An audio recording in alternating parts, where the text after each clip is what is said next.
Hello, this is Charlie, and welcome back to the DC Podcast. Today, we'll be looking over Watchmen, a story created by Alan Moore and Dave Gibbons. Today, we will be discussing the ending of the book, in which Adrian Veidt unleashed an alien upon New York, killing 3 million of its citizens to prevent nuclear disaster.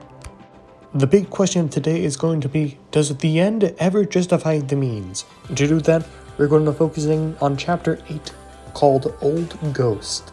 To start off, we'll be going to page 3, panel 9, where the newspaper seller and the teenager reading the Black Freighter are talking to each other, and the newspaper seller mentions, "World's going crazy, they don't even notice."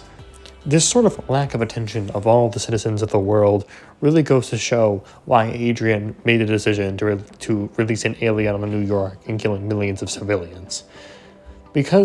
Because of how the citizens in the world really don't understand what's at stake with all the nuclear warheads being aimed at each other, Adrian had to get the attention of these people, even if it means that some had to die in the process.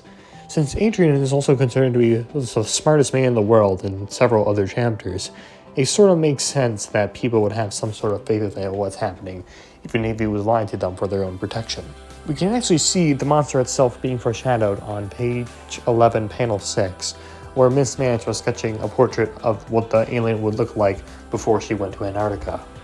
This sort of small little detail that readers won't really get until they read till the end of the book goes to show how many civilians won't really understand what's going on behind the curtains unless someone were to directly tell them. This is exactly why Dr. Manhattan killed Rose Ash at the end of the book, and why Adrian felt like this was the best possible move. If the civilians didn't fully understand what was happening to them, and only understood there was some greater threat out there, they would be more incentivized to work together and not have the urge to destroy each other with the nuclear warheads at their disposal. The brilliance of Adrian's plan is made even more apparent with a small detail on page 23, panel 5, where John tells Laurie, "You're going to try to convince me to save the world," referring to your conversation they have in the future chapter.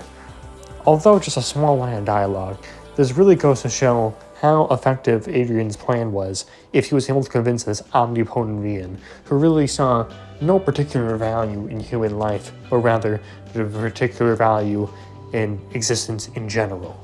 This godly being could practically do whatever he wanted, and was basically a ticking time bomb. If Adrian could successfully convince him, in which he did, he would basically know that his plan had its merits, and then although it had a heavy moral cost, it would be for the greater good of humanity.